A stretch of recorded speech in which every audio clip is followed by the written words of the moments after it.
Chi è che fa la foto? Ma non lo so.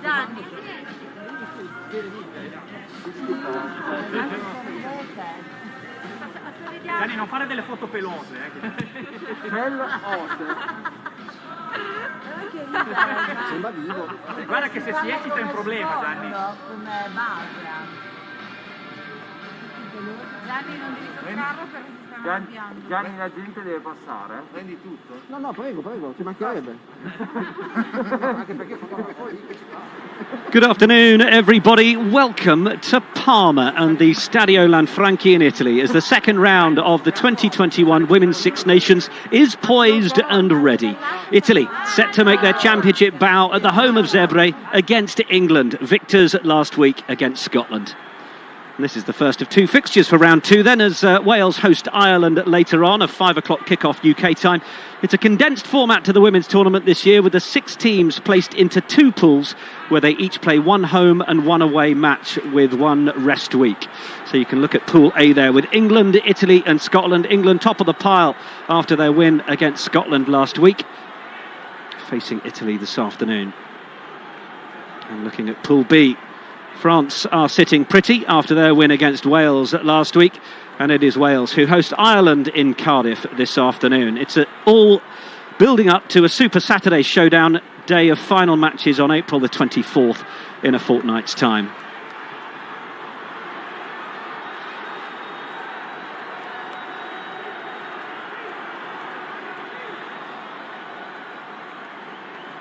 It is a chilly day. We've had a few little spits and spots of rain. Sunshine was out when we arrived yesterday. May just be a little greasy underfoot, but the surface is pretty pristine as Simon Middleton awaits his charges coming out onto the field. Of course, it's been 13 months since Simon Middleton's captain Sarah Hunter has had the privilege of leading England out. She admitted this week to having had some dark days over wondering whether it might happen.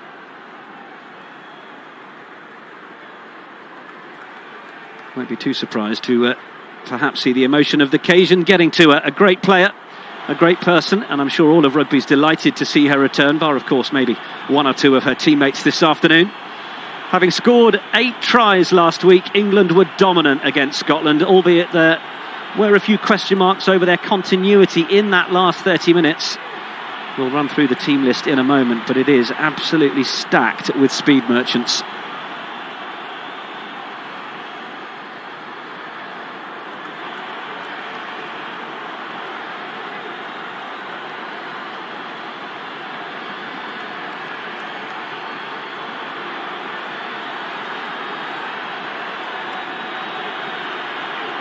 Here come Italy. The Italian engine has not roared since the autumn, and in fact they've only been out of the garage twice in the last 14 months, but the chrome's been polished, the bodywork has bin buffed. Manuela Furlan leading the team out as captain. We can remind ourselves, of course, this is a team that finished second in the Women's Six Nations in 2019, 4th last year. Italy have beaten the likes of Wales, Scotland, Ireland and France in the last 2 years. They were a little undercooked when they faced England in the autumn, but they've had more time together as a squad since then, regularly training twice a month through the months of November, December, January, February, so we should expect an improvement from the Azzurri.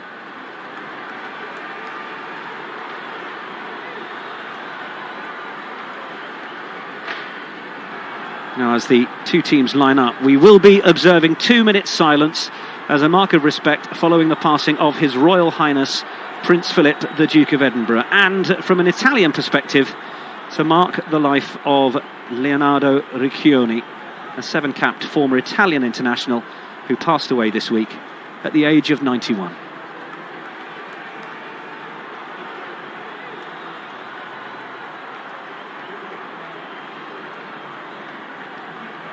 Prince Philip, Duke of Edinburgh.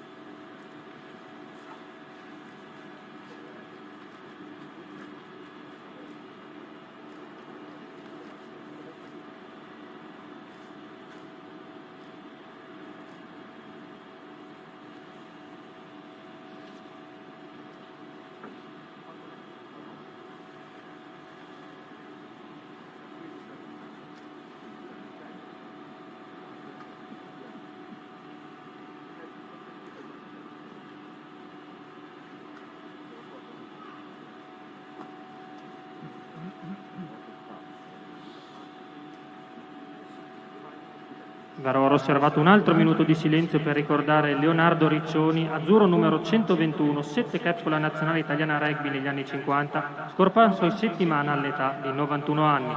We do also remember former Italian international Leonardo Riccioni, who won 7 caps for Italy in the 50s and who passed away earlier this week, aged 91.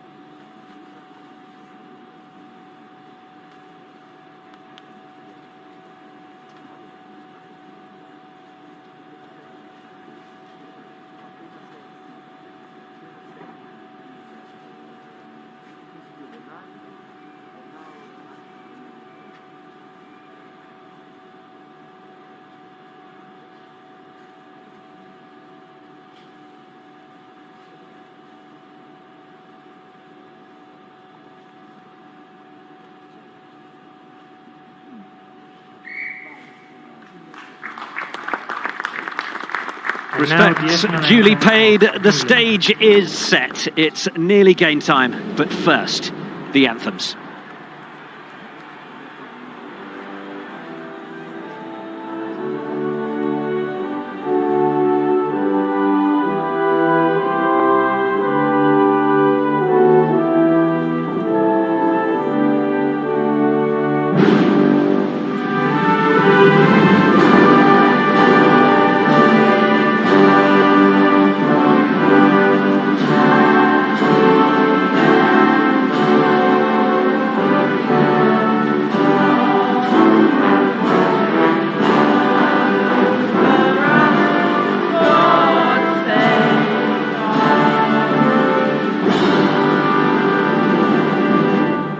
E adesso l'inno della nazionale italiana.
Well, let's have a look at the lineups then ahead of this one as head coach Andrea Di Giandomenico makes 5 changes to his Italy side after their last match against England last November.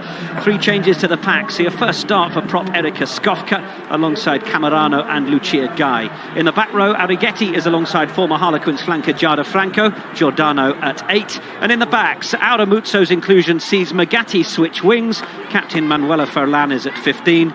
While Rigoni's late call-up will continue a centre partnership going back to November 2018. Now for England, Simon Middleton makes 8 changes plus 2 positional switches. Brown and Cocaine handed starts along with Vicky Fleetwood, who makes up a back row of World Cup winners, with Alex Matthews joining the side and the return of England captain Sarah Hunter after that long spell out. Abby Dow is back into the squad with Wasps backs Meg Jones and Ellie Kildunn, who were also promoted from the bench. The Jess Express, Jess Breach, switches from left to right wing. It's the same back 3 who started against Italy in November. 3 debutants for Italy in Maris, Seye and Dinka. And England's bench sees Hannah Bottoman return alongside the sisters Cleal. Quite the set of finishers. Well, we mentioned Speed Merchants, gives us a perfect segue to welcome co-commentator Kat Merchant. Sorry, Kat, former Rugby World Cup winner. How are you? Tee this one up for us. Yeah, no, I'm good. Excited for this one. Both teams are such energetic teams, and whenever they come together, we always see good rugby. And I think that England are clear favourites coming into it, but Italy is such a dangerous team. If they get their tempo right and they play with physicality, then they might just rile England. A bit like Scotland did last week. England gave away a lot of penalties, and Italy will be hoping they can disrupt. Our referee for this one is Aurélie Groiselot. She was in charge in Doncaster last week. Captain? Fine. And we are ready to go.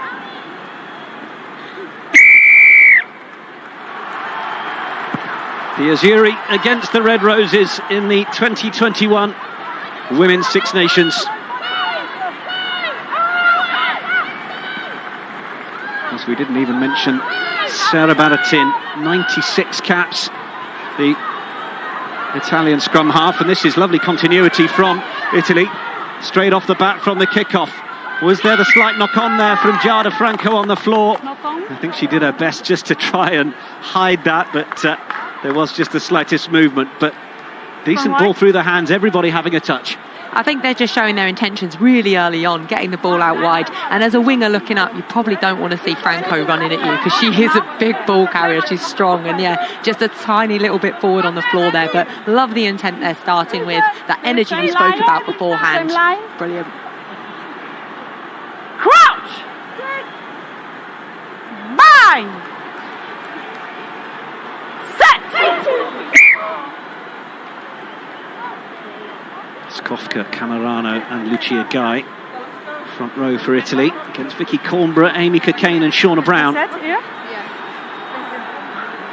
England have got Zoe Allcroft back in the engine room alongside Kath O'Donnell. One of those on that shortlist for player of the match last week. Even had a little spell at the back of the scrum. And England were down to 13. But it's Leanne Riley. Simon Middleton referred to her this week as perhaps the best scrum half in the world at the minute. Fires it away to Helena Rowland of Loughborough Lightning, and then bringing Ellie Kildown onto the ball. Emily Scarrett shows she's human, knocking the ball on. And England there showing their intent to move it. And when you've got the likes of Kildown out there, she is so fast. She's carving up at Wasps, and it's just maybe a little bit of mistiming there, having not played together that long. But great work, lovely lines, but just didn't quite go to hand. The ball ended up pretty much on Emily Scarrett's shoulder, didn't it? And we know how dangerous she is. Ball in hand, ball out in front of her, and keep that out to inline that she's famous for. She can really carve up. Sarah Baratin made her debut 16 years ago this week against Germany. Phenomenal longevity. Italy pick with Giordano and look to come down this near side. Just threading a little ball through, showing a good sign of some early game management. And Italy are known for this. They're really good at putting little dinks in behind. That's a nice little clever kick. Keep it along the floor, control where it goes out, and they can put pressure on this England line out. Cockayne.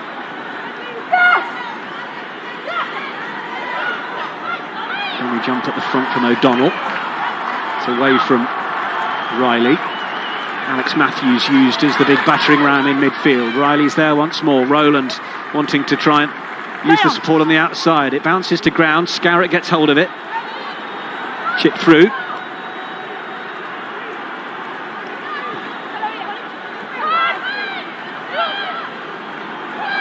Italy playing out with Sillery, looking to try and clear players through the ball. Then it is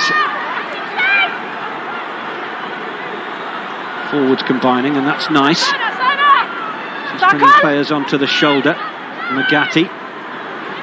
Short side they go again. Duca.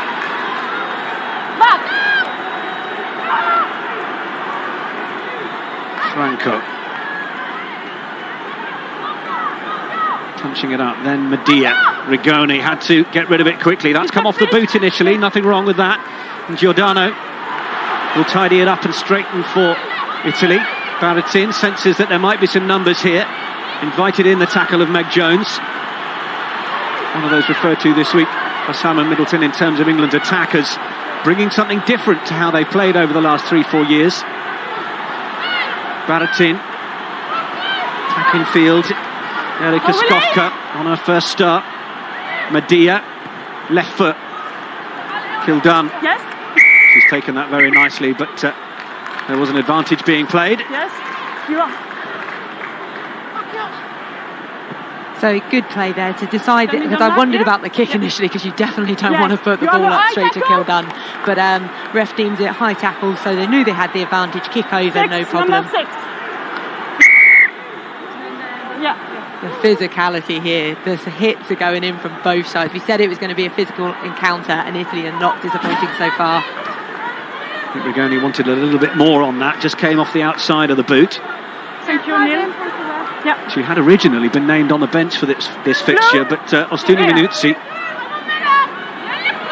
four-capped fullback, was a late withdrawal, so I was all prepped with my stats that Rigoni hadn't missed a match for quite some time and or missed a start. She's straight still got to use the stats. Exactly. I've got to tell people about it regardless. I learned it, I must say it. Yeah, it's down for Baratin from Medea. Franco is there to lend support to that surge forwards. This is a really decent start from Italy.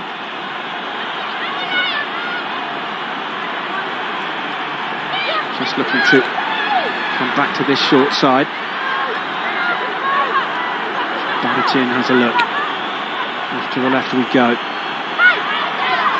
Duca again. The ball was momentarily ripped, but Sillery was alert to get it back, and then it's Furlan trying to get around the tackle of Jess Breach. Medea really fizzing those passes away from the wrist. Baratin certainly trying to vary when they're going to the open side and when they're going to look at those short channels. And they go down that side again. Giordano asking questions of England in this area and continuing to make metres forward. Over the gain line they go again. 6.5 minutes played, and England have barely had their hands on the ball so far. It's Rigoni. Baratin. They've only got 3 or 4 players off to the right. Italy are numbered up on the left side again, but they've been rocked off the ball here. Not putting enough physicality in to maintain possession, and England get themselves the penalty. Italy having to put hands in to try and rescue that, and that was strong from the Red Roses. I think Italy have been putting a lot of numbers in breakdowns, and that is very tiring because you then don't have as many people on your feet, not able to spread it as wide. That was the one breakdown they didn't, and Amy Cockayne spotted it. She went in there, saw they weren't quite in the right position, knocked them off balance, which then meant it was open. So there's the initial hit to come through, put the pressure on, and then Brown's in there as well, and it results in the penalty. So Italy are going to have to be really switched on, keep those numbers high in there, because otherwise England are going to punish you there.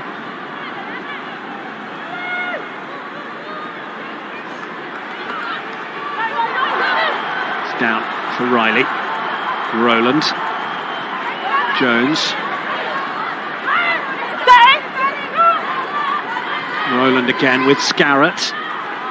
Manages to use the footwork and thread her way through. Riley asks a couple of questions round the fringes. Of course, she'll know Giada Franco fairly well.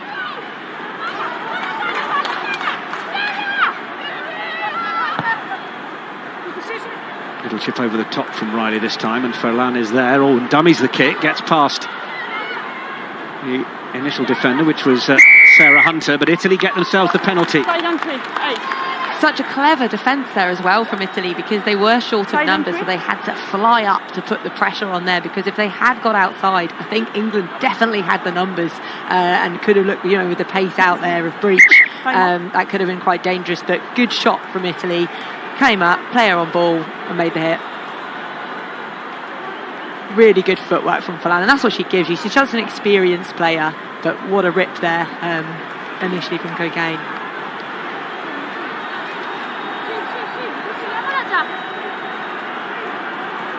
Well, Rigoni, as we say, who would have potentially been on the bench, has had the start. always quite tough, I think, as well, when you've got a different sort of mindset when you're expecting to be on the bench. To suddenly be called up to start is you need to be a lot more switched on immediately, obviously.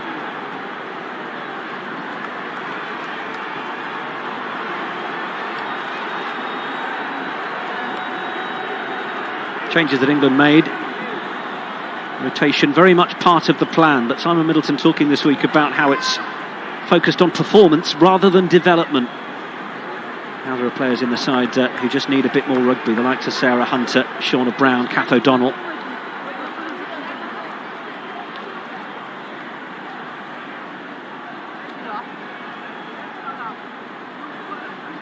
Andrea Di Giandomenico.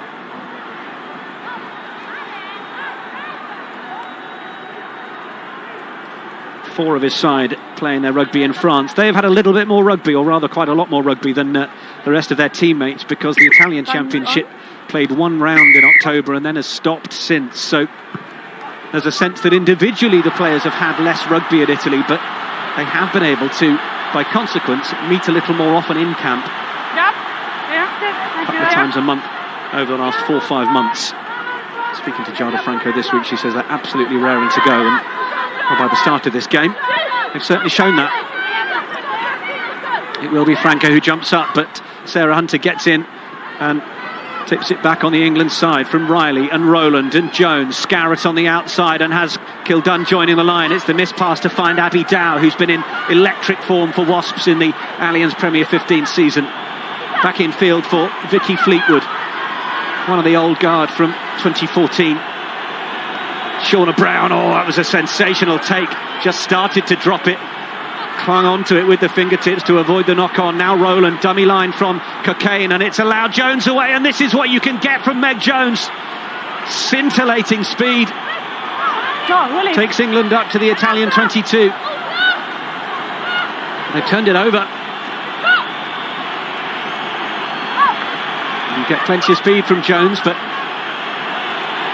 Italy able to use their strength and win it back. Medea, where's she off to? Didn't really look like that was on. Players were lining up on the outside, and Baratin has decided to take charge of this one. Gets one bounce. Rowland keeps it in field. Italy follow up with the tackle. Aramuzzo. Now it's Brown. Italy have to roll themselves out of that. Cockayne onto O'Donnell. Was upright when she went into Franco, but Franco did well to wrestle the big England second row to the ground. Now England could have numbers out here. It's Kildunn who's given it with a little bit more depth. Scarrett sensing that it wasn't on for anyone. Flatter into the line, and it's Allcroft. Franco trying to get in there and turn it over. Now they're asking questions on this side. It's Matthews looking for the offload. Of course, she's played sevens at the top level as Matthews. She's not afraid to give it if it's on, but that time going off their feet to try and support Matthews, and England give the penalty away. England really starting to show their flair with how they were playing. It's the first time they've kind of pieced quite a lot of possession together, and you can see what they're trying to do. Matthews has punched through, she's got her arms free, good offload. Riley is so good at picking off those gaps. She knows when to go back blind and to play, but credit to the Italian defence as well, because they're having to put some big hits in, go backwards, recycle. They've done really well there. Possibly Meg Jones just trying to make amends for having lost the ball on the far side, coming back and then going off her feet to try and secure that ball with Matthews. Yeah, Meg's a player that gets everywhere, isn't she? I've loved watching her play at Wasps. She's such an exciting player because you just don't know what she's going to do. Might carry, might kick, might pass. She's kind of got it, the whole thing going. Lucia Camerano given the nod ahead of Bertoni, who started in November. Ball's gone backwards, says our referee, so it's Rigoni from Medea. And Rigoni does well to stay on her feet, but she won't do so running into the barn door that is Kath O'Donnell. Into Cockayne.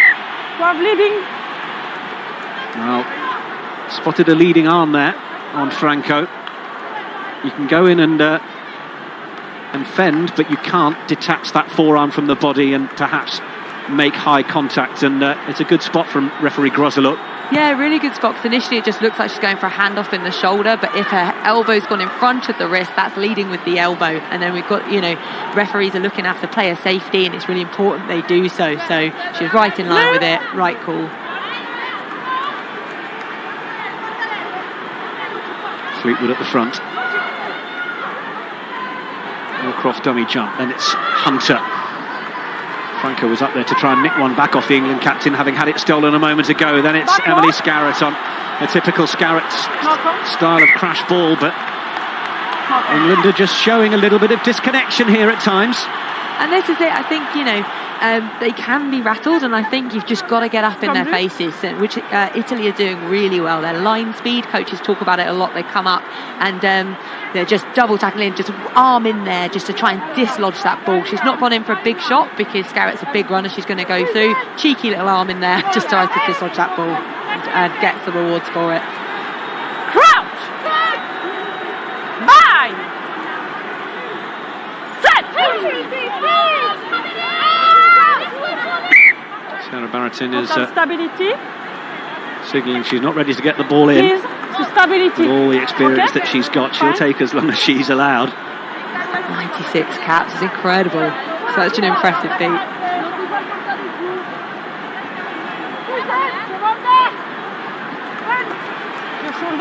Speaking about her this week, Giada Franco said, whether you're winning 15-0 or losing 15-0, she doesn't change. Her expression, her face doesn't change. She's just still exactly the same competitive animal, which I thought told a nice story.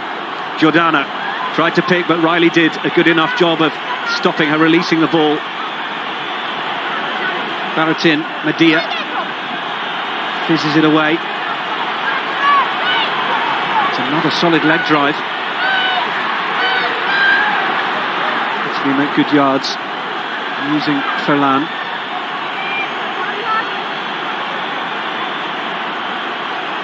Seem to have done their homework, certainly Italy, on how England will line up defensively, going back to the areas where England may be a little short in numbers, looking down these 5 and 15 metre channels, just a little bit flat-footed at the moment, perhaps need players coming on at pace. It's Emily Scarratt bringing down Giada Franco, then back into the middle it comes to Camerano. Baratin had to get there to get it away. Medea, Rigoni, then a bit more depth for Ferland. She managed to get it away for Giordano, and now there's room on the left side, is there, for Magatti. Nice ball back inside for Giordano. This is beautiful rugby from Italy. It's in from Medea. Little dummy pump. O'Donnell in there. This could be a penalty to Italy. Fleetwood came in and took the player off the ball, but it's sensational handling from the Azzurri. They are playing with all the confidence of a home side. Rigoni comes around the corner and then it just comes off Skofka.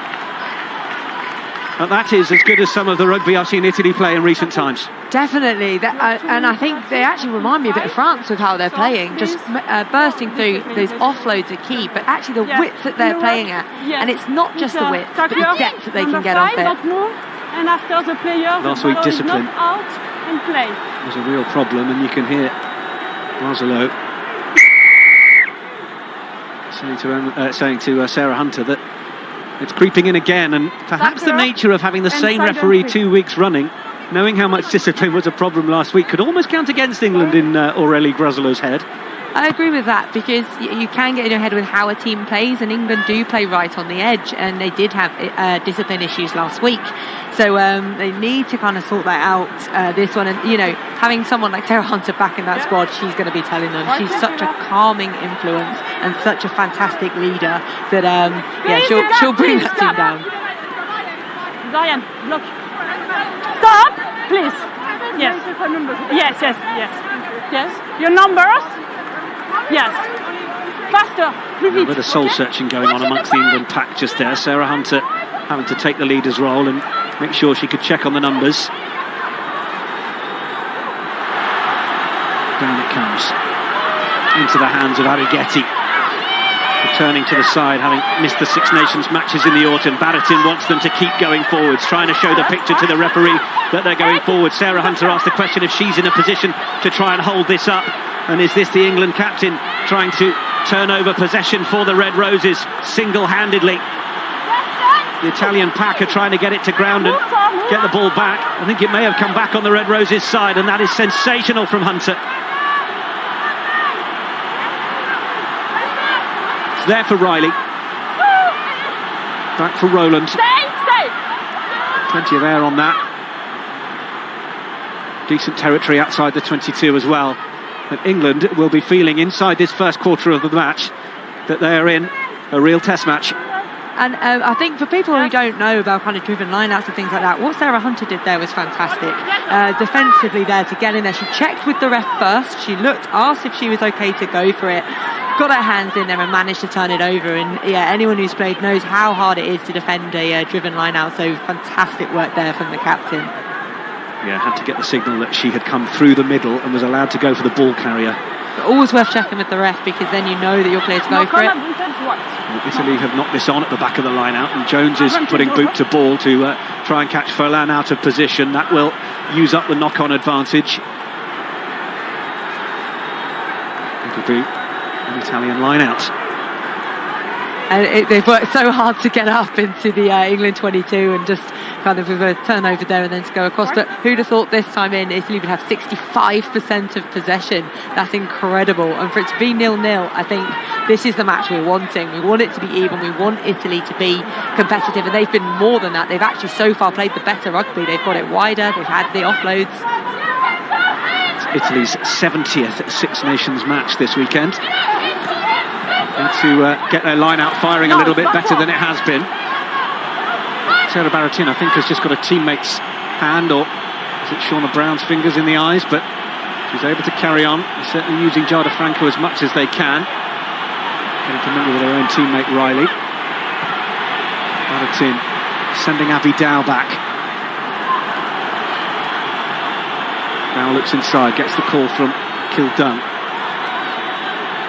Just past Breach. Italy's drift defence just does well enough.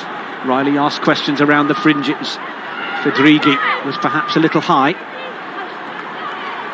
Fired back for Rowland. Scarrett and Breach giving chase. Furlan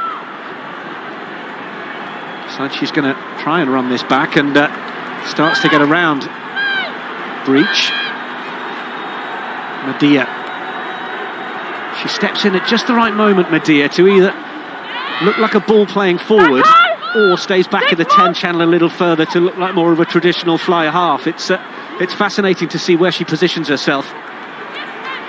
The Italian number 10. Baratin, and then Camerano. Just keeping England guessing as to who's going to be the one to carry. And then they look to carry again down the short side. Nice thinking from Sillery. Medea once more, then Rigoni. Little shape to kick just to keep Amy Cockayne guessing from a defensive point of view. Magatti then with the next carry. Franco again. It's testament to England's defence how hard Italy are having to work for every yard that they're making here. It'll be played away by Fedrighi. There's not an awful lot out here. Out here, I should say. Numbers arrive just in time. Baratin. Perhaps a little short of numbers there, England, but the ball's gone loose and gone forwards. Knock on white, yes. Came off an England hand first of all, says the referee. So Italy will have the scrum and they'll have even more of this possession. So much, yeah, but they're playing with it so well and they're keeping the possessions. And they initially, I think we both thought going blind was probably the error because they didn't have numbers, but they did well enough to just buy enough time. Here it is, but that, it is off the, unfortunately off the tackler from England's perspective. But Italy aren't scared to take that blind side and take them on even with less numbers. So they've done their homework. They've seen something in and around the breakdown that they're thinking there's a weakness there from England. Time on. So can you watch there, Lisa? Who's going down like that? Yes, I'm go. Yeah. Coming into my space. Yes. Yes, I'm go. Yeah. Okay. Penny, for Simon Middleton's thoughts at this point. Certainly, we have plenty of this match to go, but he will have expected his England side to really come out and answer questions following that last 20-30 minutes in Doncaster last week, where Scotland got amongst England, just ruined their continuity. Crouch! Yeah, He has made 8 changes, let's not forget as well, but he's incredibly excited by the pace and speed in this back line, but England need a platform to play off at the minute, and they can't do it without the ball. It's Baratin to Medea. Oh, little ball round the corner, wasn't going to quite work, and it's Emily Scarratt who will pick up the scraps, and Scarratt's going to get the chance to streak away. Breaches on the shoulder and fancies it, but Scarratt will do the business and finish the try. It's heartbreaking from an Italian perspective, but given one shot, it's 1 kill for Emily Scarratt.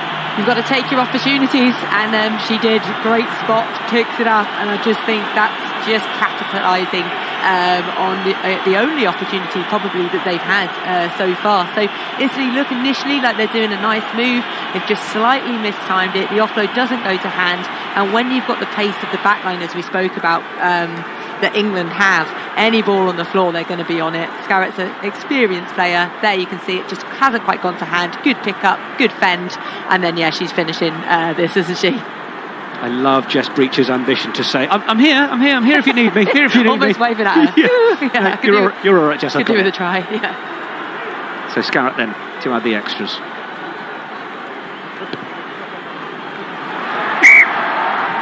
England leading by 7 points to 0 then. They probably had the ball for about 7 seconds.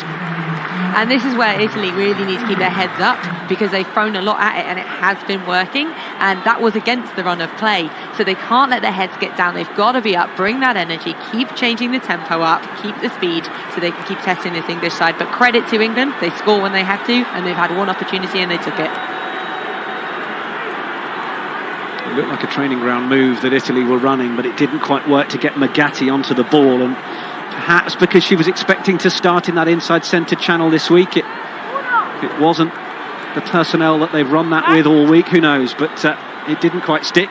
Well, normally as well on moves you have a deeper option so they can cover things like that. They didn't have one, and then obviously you've got no defence. Scarratt chalks up a 49th try for England. Riley, Jones, Rowland. Not one of her better kicks, but Abby Dow was almost on hand to make it look a little more useful than it was, but Italy will have the line out. Yeah, I was going to say not the prettiest kick, because Rowland can do some lovely kicks. I mean, she's got really good kind of skill set, but that wasn't one of them. It wasn't the prettiest of kicks. But yeah, Dow almost kept hold of it there, but I'm not sure quite what happened. Ended up going into touch.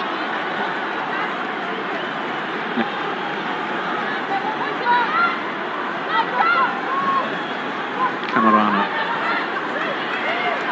10. As Cat Merchant says, need to keep the faith. That is a better line out, but the ball down for Baratin was then the issue. Turned up to see the hulking frame of Shauna Brown running towards her.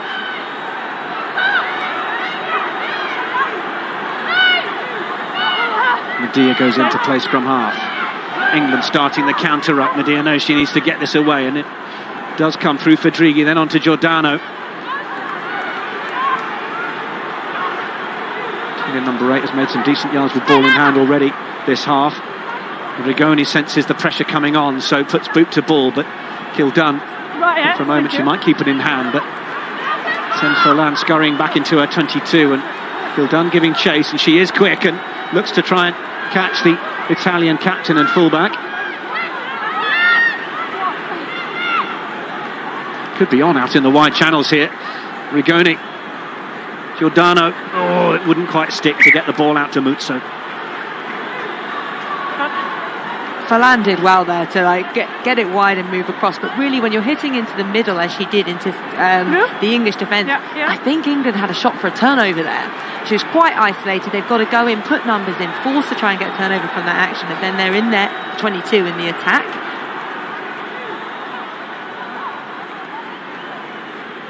It's gone over the top from England, and there's a knock-on advantage to Italy here. Medea on to Franco, then Rigoni looking for quick hands to try and send Magatti away. Magatti with a left-hand fend on Scarratt.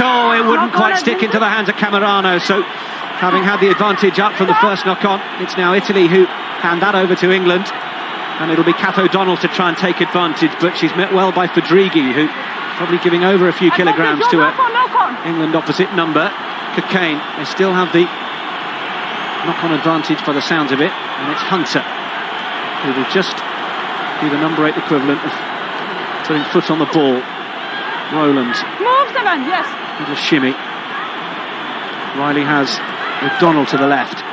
Gets the call from Scarrett to go deeper, and now England vice-captain will just drill the ball downfield. Now Furlan. Oh, there was not quite the communication on her outside shoulder there. That was messy. No hand!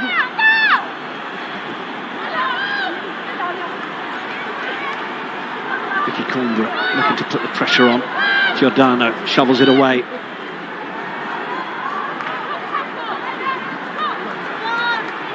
Baratin. Medea. Cocaine has come forward and looked to shut the door on the Italy fly half, but It's a tackle and plays the ball. No, on the field. Number 2. referee not too happy with how Amy Cocaine Number 2 went from tackle to playing the ball. Yeah, you've got to really show the referee that you're releasing. If you are going to do the jackal, trying to steal the ball, then you've got to tackle, get to your feet, clear hands, then go. So she was saying that Amy Cocaine was a tackler there, so she has no rights to kind of have her hands on it. So Medea really good getting the fend on to try and get away from her. And then, yeah, you can see here, she can't touch the ball. You can't steal it. Once the tackler's knees are down, okay, sorry, the ball carrier's knees are down, that's the tackle over. Amy then has no rights to go for the ball. Thank you, Mo. Thank you. Given the protest from Cocaine, I was expecting that replay to show something that was far more ambiguous, but it was categoric. Yeah, 50-50 something, but no, you tackle the player, don't touch the ball. What a good platform for Italy, this. Giordano has gone up terribly early, rather giving it away. England able to take the line out. Outside. And this is going to be the question from an Italian point of view. They've played some lovely stuff with ball in hand and even kicked themselves into good positions, but you've got to have an all-court game. You've got to have the set piece that can give you the chance to go. Emily Scarrett and Abby Dow, lovely defensive work. The two of them just holding off, asking questions of Italy as to what they were about to do with it. Medea just floats the ball in the air. Now plays it away. Nice line on the outside as Duca gives the ball. Camerano finding herself in a little bit of room. Has picked a good line a couple of times, the Italian hooker. Now Giordano steps inside O'Donnell. Really good feet, the Italian number 8. And it's back for Arrighetti, but the ball's loose, and once again an Italian error. Could be serving it up on a plate for England here. Meg Jones looking to try and get through. Furlan tries to stop her, then the offload from Vicky Fleetwood on the shoulder. The flanker gets the score. Unbelievable to do it again, to go against the run of play, to not intercept, but to pick up that ball and to kind of get across and get the score in. That's heartbreaking from Italy, but for England, again, got to take your shots. Goodness me. So it's just bounced off, and that reaction there from Meg Jones, so good. It bounces up off her chest into the air, and then that out to inline. And here, very clever play. She knows she hasn't quite got there. She's got 2 hands on the ball. She can offload it, because otherwise she's tackled a metre short. They have to reset. So really good skill set from Meg Jones there. But that power and pace to initially burst through, and then always scanning. It's a sign of a good player. How quick's Manuela Furlan if she's chasing down Meg Jones? Really quick is the answer there. I was not expecting that. And then as well for Fleetwood to get back. Of course, she's facing the wrong way, so to turn and to get back in support to get that, I mean, great speed. Missed the tackle, but she was there.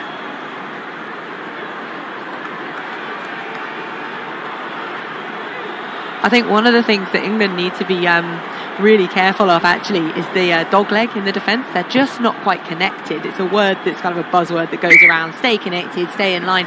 They're getting good line speed, but in 2s or 3s they're not really getting it together, which is why Italy have been able to exploit that, get in between them and then get those offloads, and that's what they've been getting their success from. But then when it does go wrong, because England are high, they're then able to get in behind. Italy 0, England 14. Tries from Scarrett and Fleetwood. Scarrett converting them both.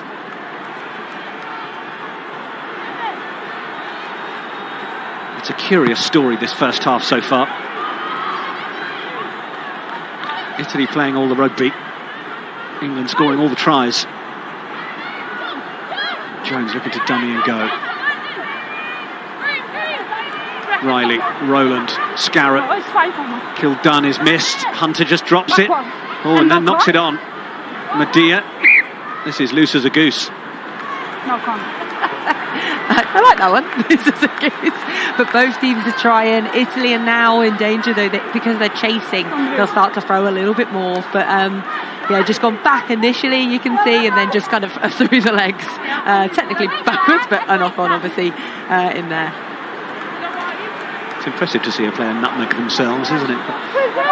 Yeah, definitely. Looking at carries and metres made, I mean it's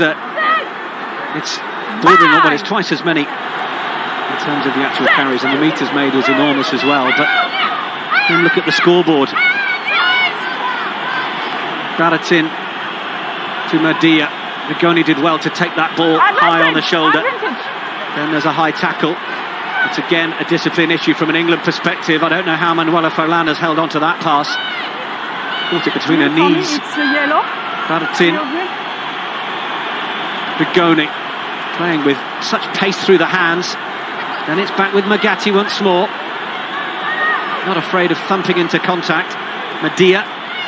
Forlan. No advantage. But now, let's just have a listen to Aurélie Groslow here, because I think this may be a little too many penalties. It's a eye tackle. It's direct in the neck. Yeah. For me, it's a yellow. 13. We can't have a look at it. No. I think Emily Scarrett is about to get her marching orders for 10 minutes. 13.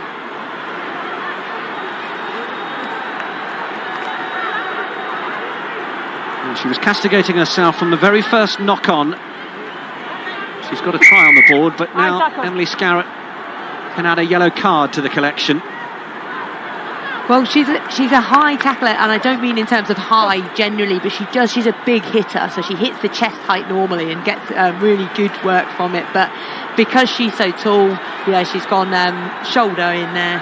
So it's but we've got to check where she makes contact, because if it's shoulder to head, then it's kind of, you're looking a little, if there's any more to it.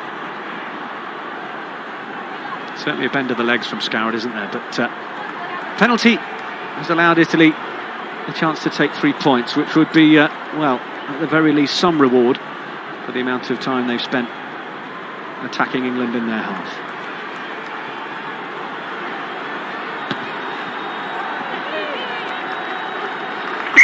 Sealery adds 3 points. And it's what they can do with this now. They're going to really have to capitalise on the fact that England have a player out, and not just any old player. Emily Scarrett's off the pitch, so they're going to want to really try and kind of take advantage of that when they can. Well, up to this point, Italy's work through the back line has been consistent enough that they might be able to find a hole where Emily Scarrett used to stand, but we know the strength of England's defence. Helena Rowland with the restart. Vicky Fleetwood tears up after it. Sultana. That was good. Just seen too many of those balls coming off the shoulder. The ball went forward. The player in front of the ball played at it. It's an offside and a penalty. It often feels harsh, that decision, but I was reminded that ultimately it's a penalty, because if there had been a knock-on and the other team would have had an advantage to play, and therefore the team have actually secured possession and denied that is why it's a penalty. Yeah, and I think sometimes penalties are, a lot of the time it's done on purpose. You sneak offside, you try and put your hands in, things like that, but that's one that's so instinctive. A ball's coming towards you, you're going to go for it. But yeah, rightly so, it's got to be a penalty, because it stops the other team from playing the advantage. So with Emily Scarrett off the field, it will fall to Helena Rowland, her Loughborough Lightning colleague. She'll stay with the 15s side of England until the end of the Six Nations, involved in the sevens as well. Rowland then for 3 points.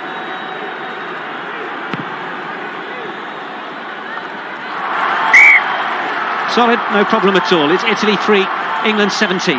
And I think that shows a huge mark of respect as well to how well Italy are playing. Because how many times normally would you see England in that close? They go for the corner, they go for the driven line out, they go for the try, and they're going to try and get 7. So to take the 3 points, they haven't been in the Italian 22 very often. They thought, well, take the points. So that just shows how good this Italian side are playing. As I say that, I jinx them. I will prove you wrong, Kat. Yeah. Commentator's curse. Rigoni has, spooned it. There's very few other ways to describe that restart. You don't want to see Italy, in terms of the competitiveness of this game, start to hand it to England. They've already given them 2 opportunities on a plate, albeit you have to give credit to England's reactive instincts for the 2 tries that they've scored. You just can't give England any chances because they do take them. So, yeah, they're going to have to defend now and try and get that ball back to capitalise on having a player off. Restart has to go 10 metres, so that's why we have this scrum back on the halfway line. Rigoni's restart not doing that.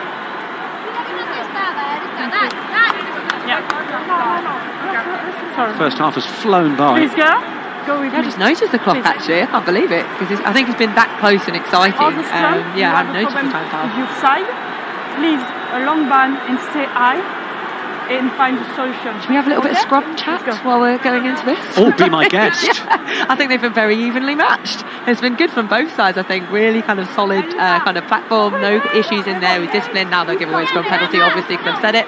But it's been very good. Crouch. Bind. Set!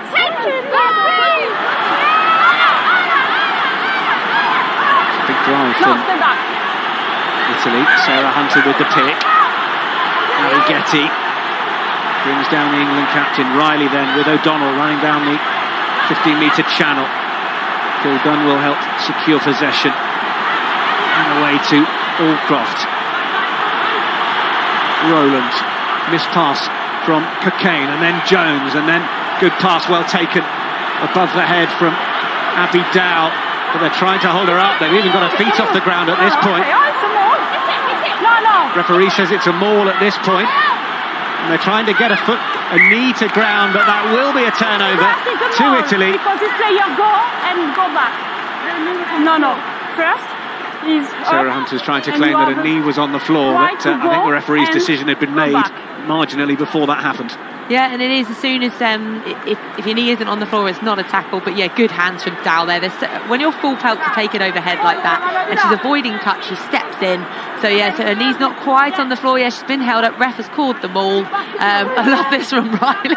She just literally shoves her own player into that. Sure, it's a maul. Shoves Meg in. Meg kind of trips to try and hit it. But yeah, it just shows kind of how much Riley bosses this team.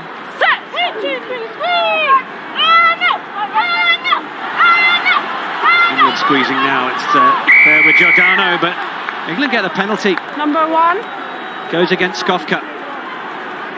Knee on the field. Number 1. Good pressure from the England pack, and they'll be pleased with that. Of course, still down to 14 players. And we should talk about the offloading that they did that led into getting that ball wide to Dow. It's the front row players that are doing that. We've got Cockayne and Cornborough as well. We've got a loose head prop that's doing offloads like that, and then obviously getting scrum penalties. Then that's just brilliant. Voice of Cat Merchant, Rugby World Cup winner with England in 2014, who is with us in Parma. Our England will build to a third try before half-time. Clock already in the red. It's back with Amy Cockayne.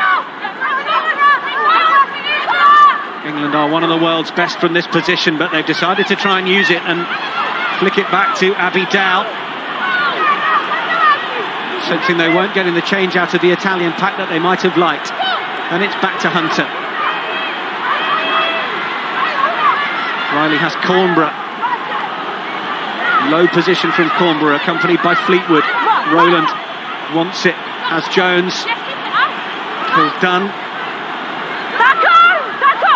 Baratin makes the tackle. Well, hands on from Riley. Sufficiently, the referee is happy. Franco It's loose again. Medea. You could sense the ambition to want to play, but perhaps it might be time to clear it, which Sara Baratin decides is needed. She's super keen to get Italy back in the sheds to regroup. Yeah, for me, no. After a first half, the ball, well, that has been a tale of two chances, really. Accessible? Yes, and the player go for the door. Let's just have a for quick me, listen. it's fine. Yeah. Just checking whether there was anything to report at the end of that first half. But yes, two chances that England were able to take. Scarrett and Fleetwood with the tries. One penalty for Italy so far, but they have had the lion's share of possession. At half-time in Parma in the Women's Six Nations, it's Italy 3, England 17. Italy have been the side that played with the ball. We've seen the amount of possession they've had. They've had good defence. They've been putting pressure on England, but England won't be happy with their execution, it's safe to say so far. Michaela Sillery, one with 3 points on the board, bringing up the rear for Italy. If you are just joining us, well, it has been Italy who have been on top of the possession and territory, keeping the ball in hand, playing all the rugby in the first half, but two errors, two brilliantly taken opportunities from England on loose balls, and tries for Emily Scarrett and Vicky Fleetwood. 14 points the gap between the two sides from those converted tries. England have done all that was needed of them in those opportunities.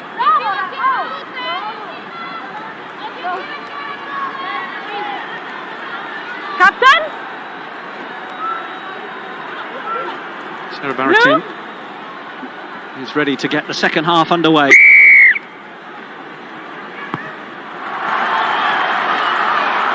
a high-hanging kick. It was nearly giving the chance for Duca to compete for it, but it's come back on the England side. That is loose from Riley, and then Jones with the dummy pump. Good footwork to take up a central position, and Riley will play away to O'Donnell on the far side. Of course, Italy have got a 6-2 split on their bench when it comes to the changes that may be made by both sides. England have got the likes of Poppy and Bryony Cleal, who were so influential in the match last week. You just wonder how long it will be before Simon Middleton wonders about sending on his charges from last week. Now then, look at Jones. She's on the dance floor, looking to try and get the ball to ground, but Holding on. it's a penalty to Italy. Jones just holding on.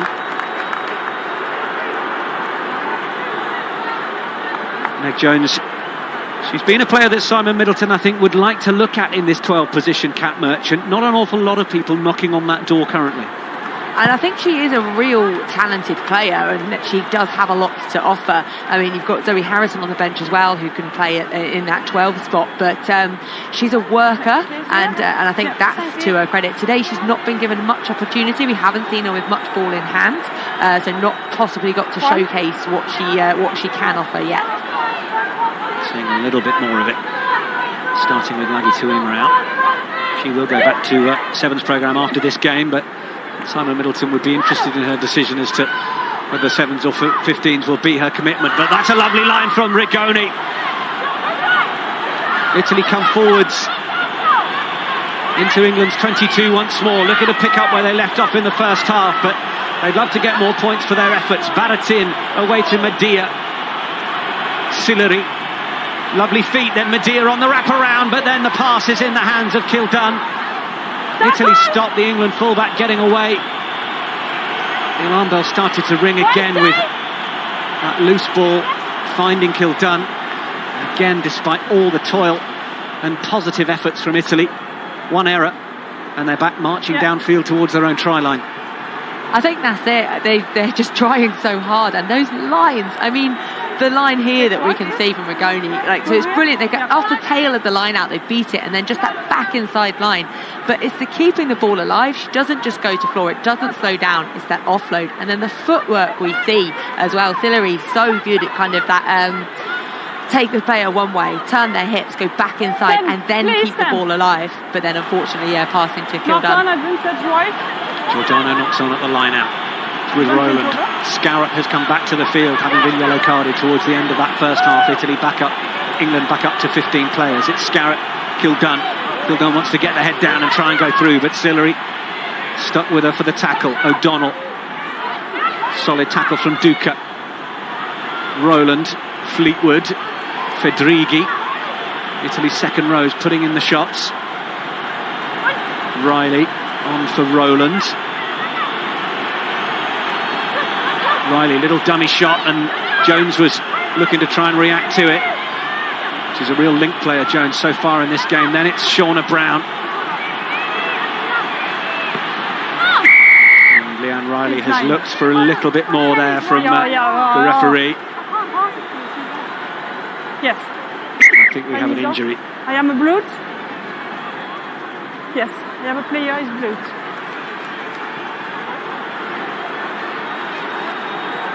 Riley's an experienced player. She knows exactly what she's doing there. So for anyone who isn't sure, if a player's in the way of the ball, Riley could have maybe passed over her and England could have carried on playing, but actually she's highlighting to the referee by throwing it into that player. Look, she's in my way. I'll take the penalty, please. And in the position they're in, that's a good kind of one to do. So good experienced play from Riley straight into the player there. No doubt in the referee's mind it forces the penalty. Yeah, Arrighetti needed to be making a quicker and earlier effort to get back on side, albeit she's picked up an injury in the process, but Leanne Riley wasn't going to have any stall for that and looks to try and play for the penalty. Not actually sure with the stoppage that the referee has put in here whether we're going to a penalty or a scrum restart, but No, for me, the ball is available. No. There's Emily Scarrett back onto the field, former World Rugby Player of the Year.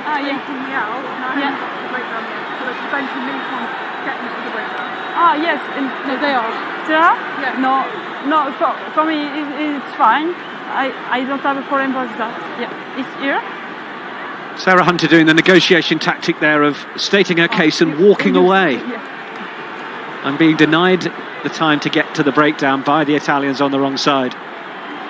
But I really like how calmly she did it. There was no aggression in her voice. She was just saying, are you aware that this is happening and they're trying to take us out? Her point was the Italian players, in her opinion, are hitting her so she hasn't got chance to hit the breakdown. Offside? So Arrighetti has left the field, and Melissa Bertoni has come on.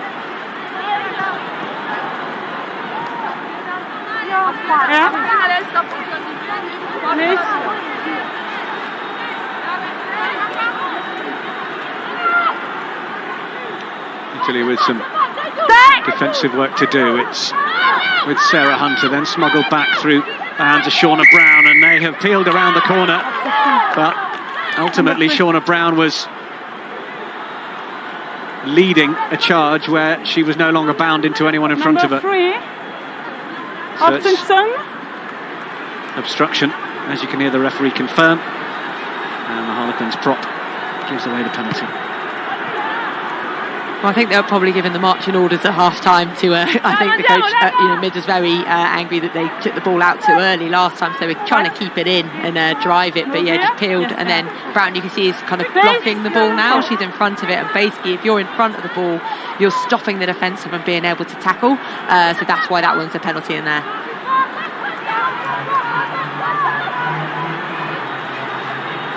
Italy looking to try and find Giordano at the back, but O'Donnell does well. Cornborough for Riley.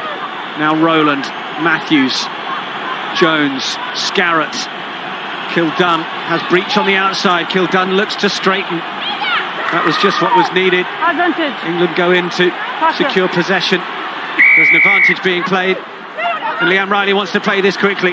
Italy have to backpedal to get 10 metres back on side. Is the referee happy enough that they were? It seems so. O'Donnell away for Hunter. Italy drive the England captain back through Lucia Guy's tackle. Then it's Cockayne.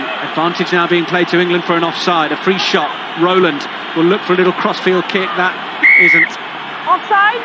Good enough in terms of width or airtime to allow Abidal onto it. What will be the decision for England here with this penalty and a 14-point lead? England slightly unlucky there, I think. I think when Riley tapped it quickly, what she wanted to do was to catch them, that they weren't 10 metres back, so therefore they'd be offside. But I think because she passed it, maybe referee deemed that it wasn't. But then an offside off it afterwards, and then so they get another advantage to have a go.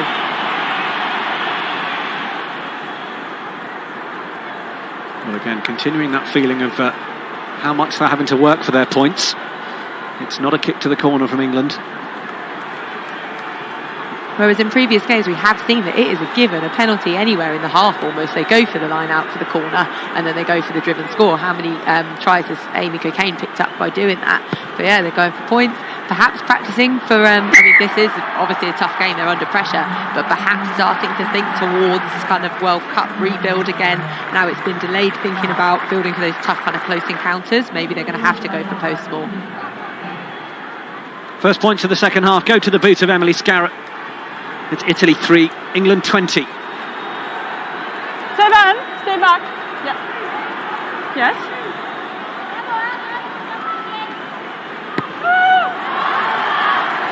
Baratin. Knock on. And forward off an Italian In the hand. air. Knock on.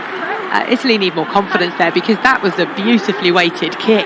I mean, it's up there ready, so you've just got to get up and compete. But they kind of, it's gone 10, but just go there. I think it's Federici, just get up, get for that ball, and but yeah, just watched it a little bit delayed, and then obviously the knock on after that. Giada Franco shot some real eyes to the assistant down on the near side after that. I'm not sure she was convinced there was an Italian hand on it, but regardless, England scrum. Apologies if you've heard a bit of fruity language. Competitive scenes out there. Both teams are probably quite frustrated performances so far, so yeah, they're going to get heated moments.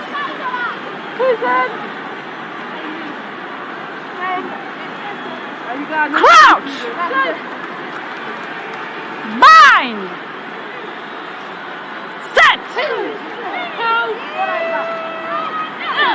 Leanne Riley gets the ball in. Breach coming off the right wing. Was well lined up by Baratin for the tackle. Riley, Rowland, Scarrett. A little deeper to give her some time to pick the channel she wanted to run into. Riley for Hunter. Tackled by Guy. And Brown has gone. Good quick work from the Harlequins prop. Allcroft just steps and nearly manages to break through. No! Release! It's not quick ball for England though, is it? Step back. Having to work pretty hard. Italy decides to call Italy back on side. Jones just skids into the tackle of Medea. Riley, Breach is well lined up. Stop! Matthews. England at the minute have lost a few yards in this period of possession. Rowland. Verlan takes it on the shoulder cleanly. Kildun and Breach were ready to make the tackle, but Verlan slips that one from Kildun and now looks to try and come back down this side through Camerano. It's the halfway line. Italy with Medea. There's a juggle from Skofka. Baratin, Rigoni, Franco. Good line speed from England has come forward. Any suggestion of a high tackle, but no, it's a knock-on from Italy, and now the chip into... It's going to go into the goal area, is it? It is loose, it's carried over. That is going to be an England 5-metre scrum. A perfectly weighted kick, you have to say. Yeah, lovely decision making to look up and put it through when you've got the pace of Dow out wide just to chase, and you have no choice there but to put it down. But great line speed, as you said. Meg Jones has come up, and then Matthews obviously had her back, and then there's just this turnover, just so clever, because actually she knows the Italian players were up because they were in attack, and then they've got to chase back there, and Dow's pretty close to it. Jones with the whip and then with the boot. It was a nice double bit of skill set, the physicality and then the deftness of touch just to thread that ball through. But it's the decision-making speed to do that, to be able to rip it and immediately know defends it up. I'm going to kick this through, and I know that Dow's on to it. So great decision making there.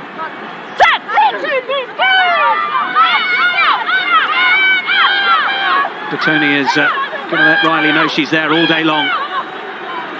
Sarah Hunter loses her composure at the back of the scrum. No advantage. Advantage being played. England penalty. The binding. Bind.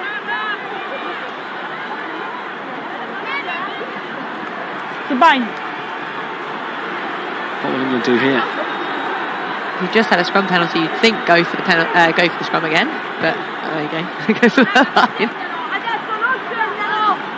Well, the driving ball from the line-out has been an area of England's strength over the last few years, so you can entirely expect them to be able to rely on it.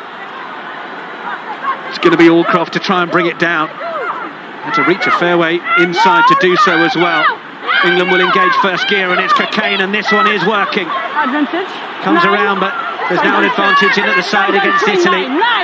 It's against Baratin. She thinks she's holding it up legally, but she's got rid of in no uncertain terms. The ball is at the back there. Advantage still being played to England.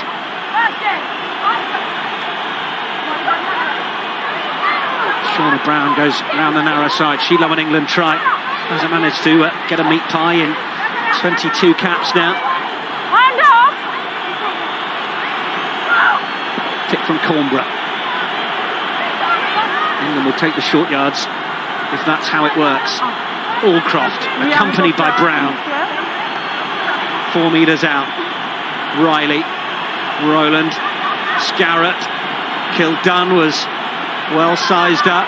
Italy needed to shut it down to stop the ball getting to breach. Back in field it goes to Kath O'Donnell. England are a player down with someone getting treatment over on the far side. They will still have this advantage, no doubt, to see if they can build to the score. Allcroft is driven back. 6 metres now for England. Franco puts the shot in around the fringe. Breach is hugging the touchline down the near side. Will it be the forwards that continue the thrust? Or will the back line get a chance to have another go at it? It's Allcroft trying to get away beyond the blue bodies on the floor. Shauna Brown looks to try and get a mitt on it. It's a boot in the face for her troubles. Then drives hard. There's another advantage for an offside being played now. Riley. Rowland, looks to put the little chip through. Is it going to get there? It's just been touched down beyond the dead ball line. We will come back. And I wonder whether Grozzolo might go to the pocket here. Yes. I think we're going to have to pause with a player receiving treatment. Yes. Captain?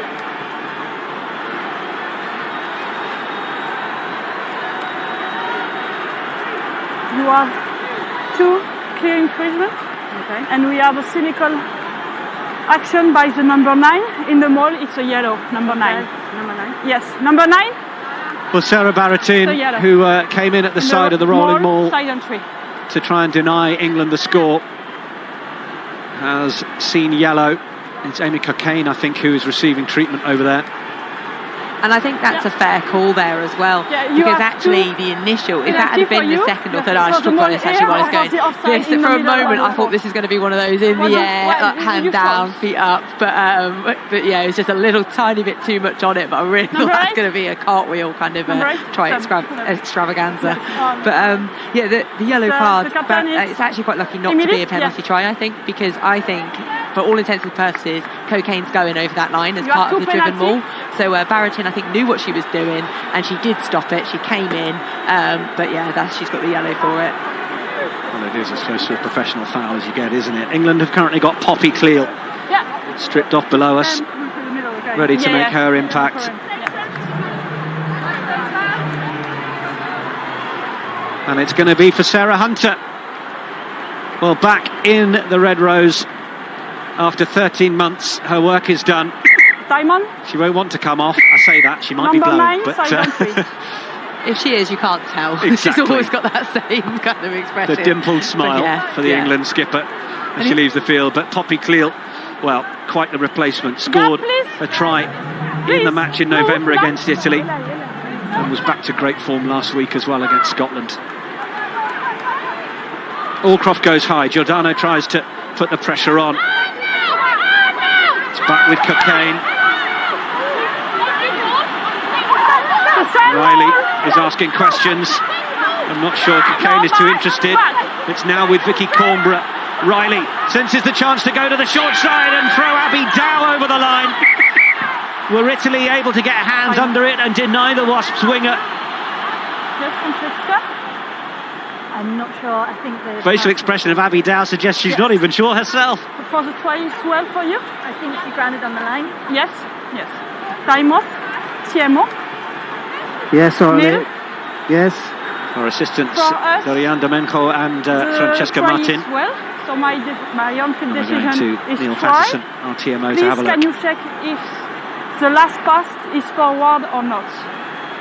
So you're happy with the grounding and you just want me to check the last pass? Yes.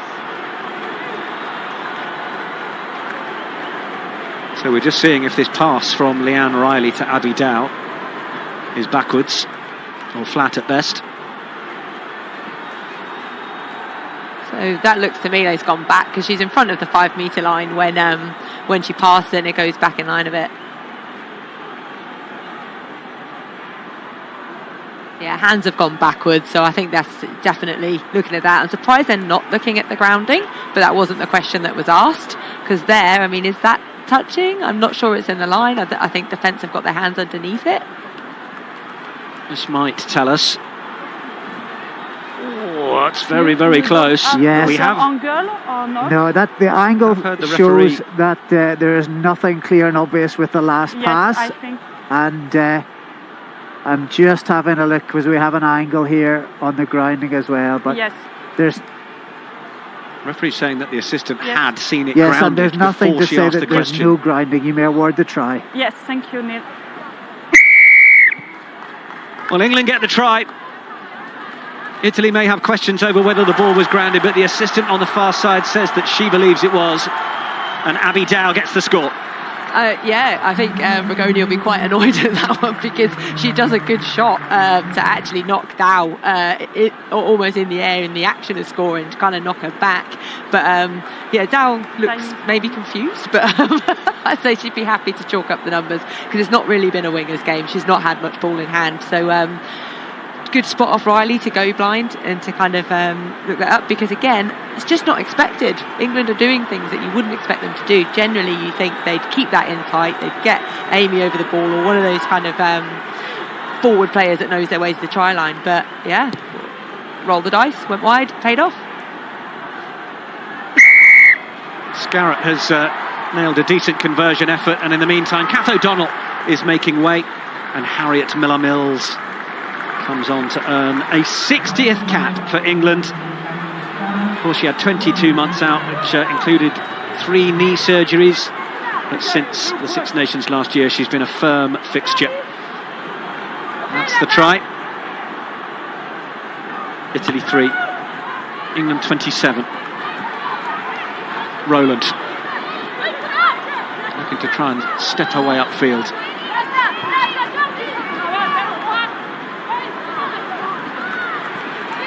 Rigoni in with the contact. Scarrett. Spiral kick over the head of Giordano. It's the call in field from Furlan. Furlan wants to try and step around Jess Breach, but Breach was there to make the tackle. Rigoni stepping in at scrum half. Medea. Good hands once again between Duker and Fedrighi. The second rows combining well. We've got numbers down this short side. We'll go with the miss pass. Isn't going to draw the defenders in, and it's a little bit of basic rugby there, isn't it, Cat Merchant? That was ultimately a sort of 5 or 6 on 3, but by throwing the miss pass, it allows the England defence to drift. Yeah, as soon as you do that miss pass, unless it's really, really flat and you kind of thread it behind the defence, that's the only way they can work. But here, yeah, miss just manages to drift, whereas actually get a player deeper and just go through the hands. That's the only way you can kind of execute, kind of getting the higher numbers. That's what I wanted to say. I couldn't find my words there. Yeah. Hannah Bottoman returning to the England lineup, coming back from injury herself, earning a 21st cap. As these changes start to come in,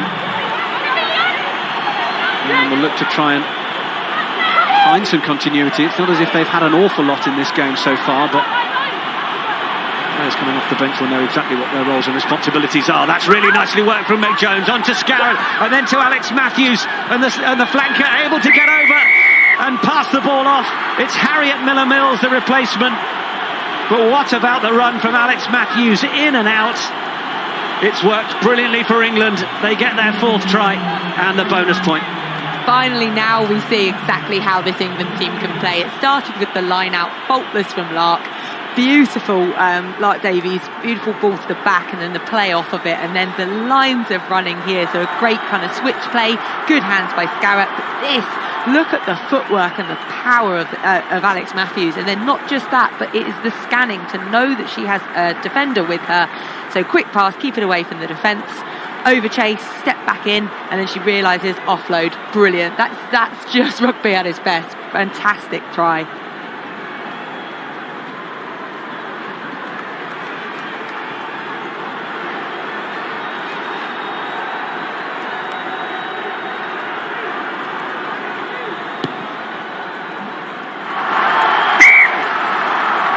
Scarrett adds the conversion. What a nice gift for a 60th cap appearance. Harriet Miller-Mills scoring her 10th try for England. And we are also now seeing Bryony Cleal onto the field for England. Shauna Brown making way. Italy 3, England 34.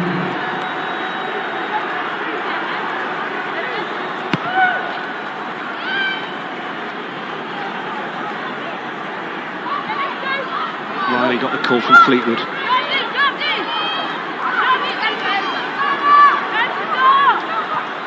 Mark Davis also on for Amy Cockayne, who was playing that ball into the line-out a few moments ago. Then Helena Rowland, nice position for the crash ball. Meg Jones is in there, making an awful lot of things happen, and then it's Cleal offloading to Dow.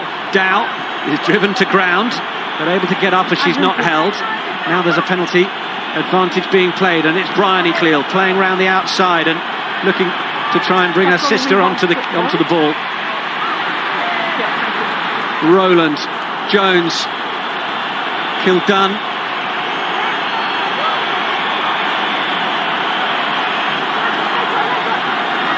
Bottoman may have just heard players off the ball shouting leg drive to Bottoman as she looked to take the contact. Now it's Breach trying to use her own power and footwork to step through. England building with more confidence now. Rowland trying to find a little bit of space for herself.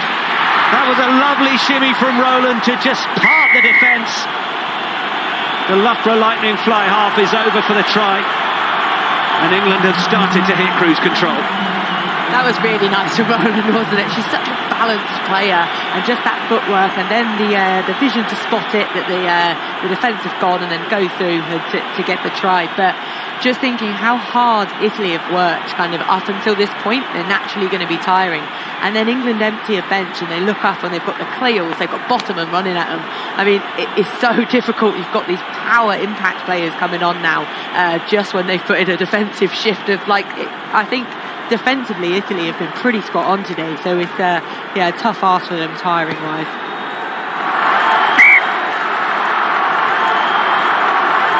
Scarrett with the conversion. Italy 3, England 41 now.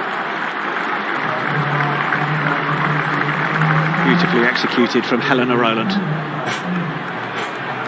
Of course, it is the question over the 10 shirt that is one of the things that may be keeping Simon Middleton awake at night, with the retirement of Katie Daly-McLean.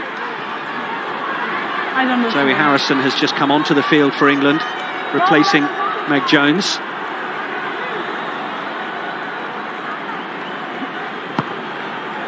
Rigoni got a little deeper with that. Fleetwood still working as hard as ever. No, Willis! Riley, Harrison, Cleal, Miller-Mills. This is better from England. Cleal off to Dow. Dow has got room to try and finish, tries to cut in field here, and it's brilliant from Abby Dow. Sensational from England as well, and the Wasps flyer gets her second try of the game. Beautiful rugby from the Red Roses. And again, it is, isn't it? It's just the link play that comes off of all of it. I mean, that was great play from Poppy Cleal there. Good hand lift, puts Abby Dow away. And if there's one thing that girl can do, it is finish. And so it's really good. So it's the hands here. This is the pace of a back rower. Back into two hands, moves it to Dow. Touchline stuff, moves it across, footwork. I go on about it all the time. Ball transfer, get it across so you can get the hand off, and yeah, just excellent kind of bit of play here. And it's the forwards that create this to get the width. But yeah, pins her ears back, off she goes. Good hand off, and yeah, good finish. You could just accept the tackle there, but she doesn't. She just, yeah, a girl that definitely knows her way to the try line. Not available last week after the sad passing of her father Paul, but no doubt making him proud. 2 tries for England, Abby Dow. Super finish.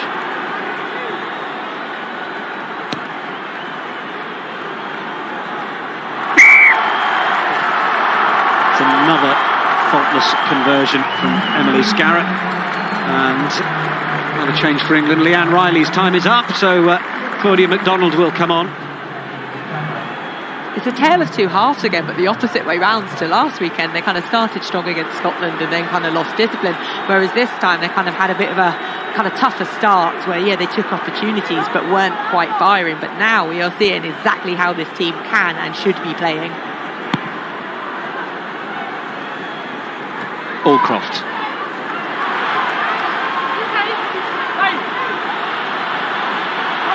Cleal.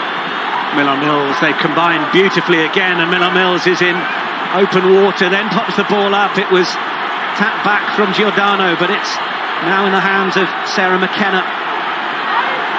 Saracen, former Sevens. Advantage.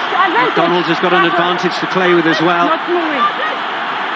Rowland, Harrison, Cleal again, Scarrett, it's down, it's Kildun. Back in field they come. Now Fleetwood looks to try and send the defence one way and then cut back. Miller-Mills. Alex Matthews gets in to help secure the ball. Rowland has Bryony Cleal short, but finds it to the hands of Hannah Bottoman. Yes. You have 2 advantages here. Tackle with the ball. Barcelo tells England that they've got 2 advantages from 2 penalties to choose from here. Tackle with the ball. So tackled without the ball, which obviously you can't do. She's preempted that Bottoman's getting that ball, so she's put her shoulder in. Can't do it that early. It does always make me laugh when refs ask that decision, which one do you want, and one's way further back and one's close. I think I'll take the closer one. 7. And Italy making a couple of changes. time is off. Beatrice Veronese is coming on. Time is off. Dorian, tu bloques. And Sophia Stefan. No. Giada Franco making way. Maria, what is it? Franco put a good shift in Second today, and player? I'd like to see her tackle count as well. No. We have only one player to go out, I think. Oh yes, thank you.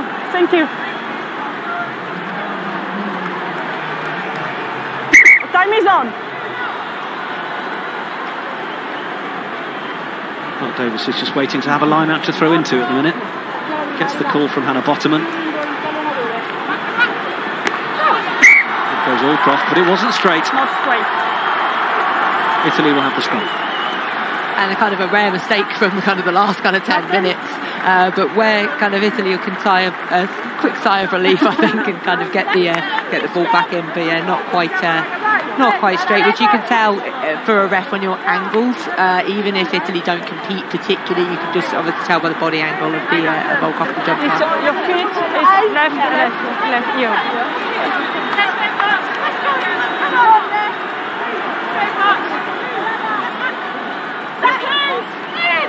Crouch! Bind! Set!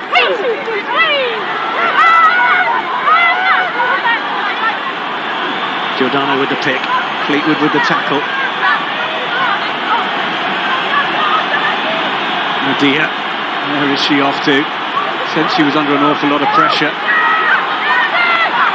England might have the turnover here. She's got to release the ball on the floor, and Hannah Botterman is looking to try and make the most of it. Giordano tries to stop the replacement Saracen. Now it's there with Roland. They've got numbers queuing up. Ball is loose on the ground. Dow with work to do. Italy get across just enough in numbers. Back it comes. Looking to try and tip on momentarily, but Cleal couldn't quite get it released. Now Botterman on for Bryony Cleal. But that goes forwards. England really sensing the chance that another one is coming. But not quite able to join it up just yet. And 4. I mean, that was a lovely line, wasn't it, off her corner to kind of up just that little lift, and it's what I think England do really well with their forwards. They are just also skillful, and that is a good spot, a good line, but she's just overran it slightly, got in front of the of Botterman before she can make the pass. Changes for Italy, Isabella Locatelli.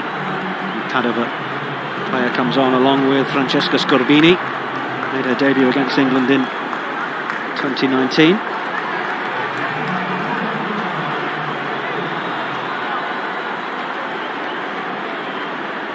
Big collision in there. I think when you're rushing across as well, it's so difficult because you've got a finisher, you've got a desperate tackle as well to try and stop it.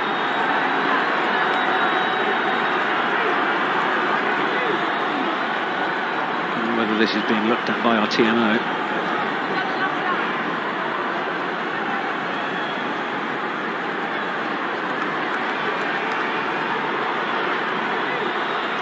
See if there is a requirement for the HAA. To check that everything has been looked at. Two players who were coming from a fairly low position. Yeah, just unfortunate, isn't it? It wasn't one of those no shoulder to head, it's just head to head collision. And the head contact is purely accidental. So we just heard the TMO there. Right on cue, Cat Merchant, head contact accidental. Yeah, but it's good they're looking after player safety. Have a look at it, see kind of what's happened. But that just shows kind of, again, Dow could have been in for a third there as well. It was only because that ball bounced kind of on the floor on its way to Scarrett before it kind of got there. Because the player, no, TMO checked that. It's accidental for him. Scrum. So you can hear Lot Davis then shouting to her England teammates, big scrum now.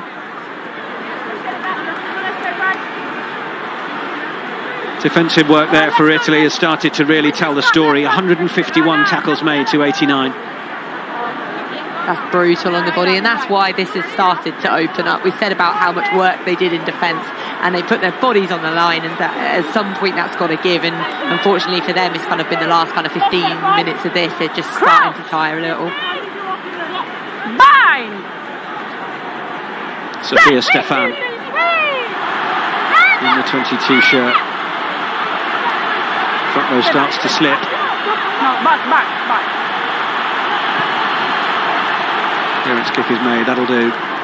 Not too many yards on it. England will have the line out. Chance to build.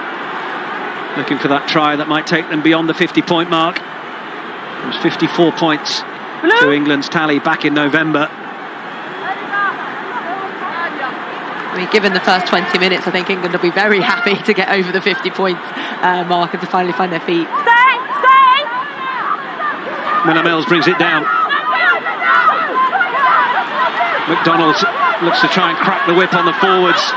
Continuing to go. There's a penalty advantage for collapsing. Number one, clear collapsing. England are trying to regroup and work out where the ball is. It's with Poppy Cleal, of course it is. Still trying to find the line. Italy get plenty of numbers under it. Can England recycle? It's held up, so we come back for the penalty. And I just wonder whether Italy are going to be losing players here.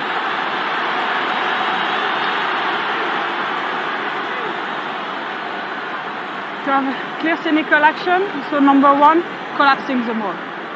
Number one, it's a yellow. So Erika Skofka putting quite a shift on her first start. Played the last quarter off the bench in November. Yes. Replacing Silvia Tirani, but Did everything she could to try and bring that maul down, but not legally. Yeah, she's collapsed it because she knows that once it gets going, this England one is so hard to stop. So she took the kind of tactical one in there. But what was interesting as well is because obviously when you've got a prop sent off, you saw Bottoman straight away doing the scrum sign. She wants to scrum because she knows that obviously then they're going to have to make a substitution. They're going to have to put a prop on and take a back row off. So smart spot there from Bottoman.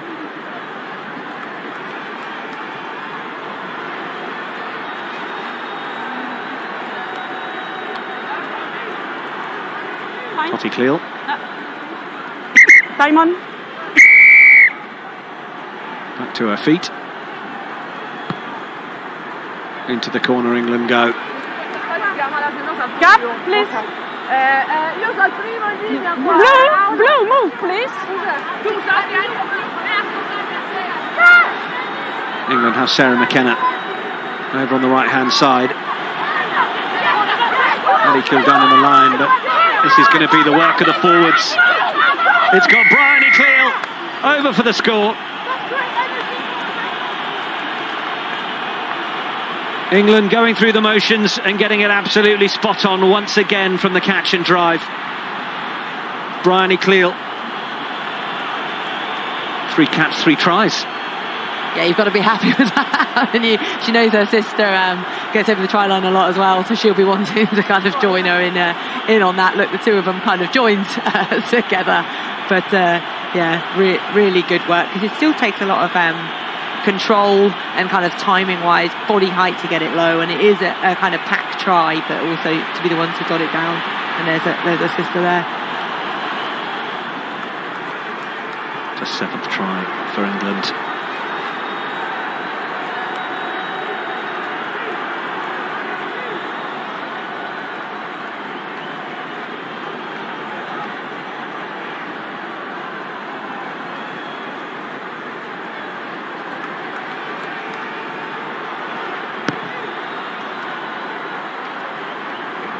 Another one for Emily Scarratt, threading them through beautifully all afternoon. 17 points, her personal tally. And England now leading by 52 points. It's Italy 3, England 55. And they've not been easy kicks either. They've been scored out wide quite the majority of the tries. So yeah, she's got her kicking boots on today, definitely. Yeah, by her own high standards, Emily Scarratt has had moments of this game that she'd probably like to forget, but it's been a brilliant performance from the tee. 12. Sorry. Beatrice Rigoni is going to make way. Enigmatic player, so fun to watch. The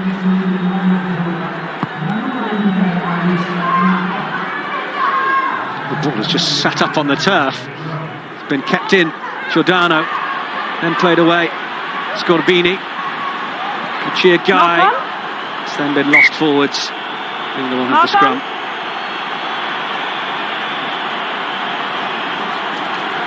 Good line speed by England there to get up in the faces of Italy. So they've done well to keep it in. But you can see that Scarratt spotted it.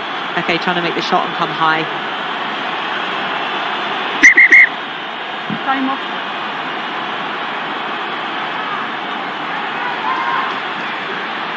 We have some more changes, but the referee is just coming over to have a chat.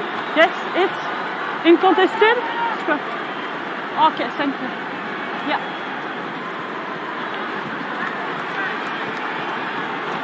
So Gaia Maris comes on.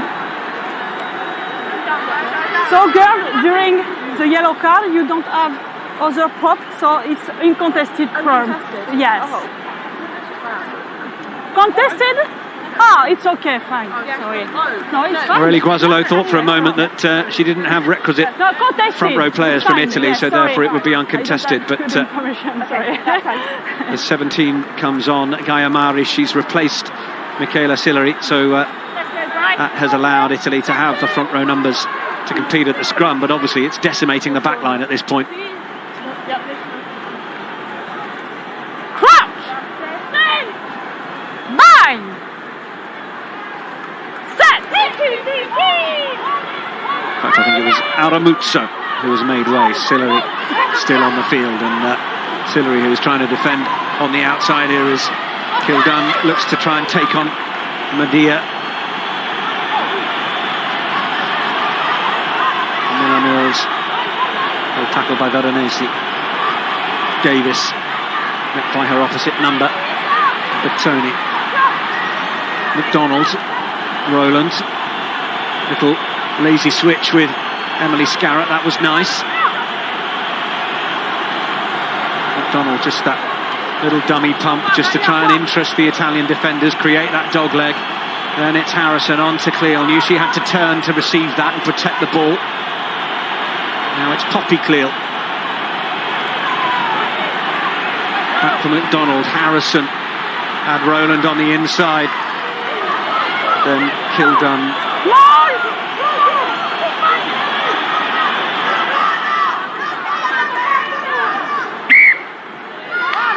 England couldn't get the ball down and recycled, so Italy will take it.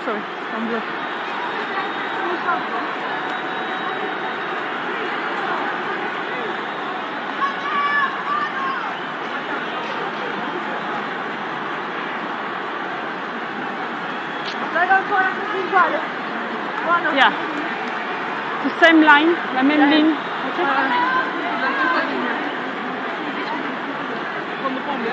Italy did well to stop England on that occasion. Yeah, because you can choose, obviously, if you hold the player up, because once the mauler stops and then it goes to floor, you then get rewarded with possession. So they chose to do that rather than tackle into floor and competing at the breakdown.